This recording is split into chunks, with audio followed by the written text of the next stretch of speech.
Ano yung pinaka-wild na ginawa mo sa lalaki? Ala, ito na nga. Oh. Kinain ko yung pet. Tapos ayun nung trinay ko, ay oo nga no. Grabe, talagang gustong-gusto pala ng mga lalaki yon. Kinain ko yun kasi sobrang bango lahat eh, showbiz. Ah, artista to? Oo, artista siya.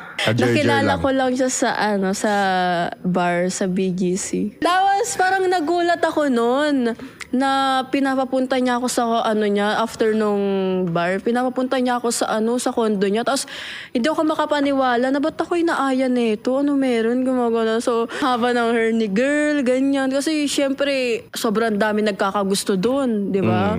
Tapos... Kasi buong Pilipinas, no? Oo. Tumati ni Idol to, no? Oo. Ika-love team no, no? Oo. Hala, parang feeling ko kilala. Isang malaking clue. Bawal man. Anong channel?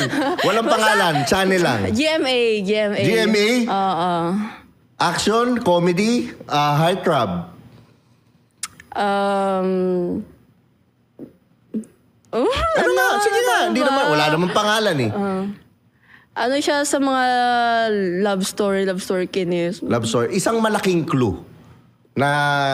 Isang malaking clue. Hindi naman tayo nagme-mention eh. Isang malaking clue. Yung sinasabi nila. Ano? Basta sinasabi Maginoo daw siya. Isa pang clue. Yung matinding clue. Pambansang Maginoo daw. Ay. Guys, yung mga nakakaano dyan, comment nyo sa comment section. Sino? Hulaan nyo. Tingnan natin kung sino. Hindi ko rin alam kung sino yun. Hindi ko nanonood ng TV.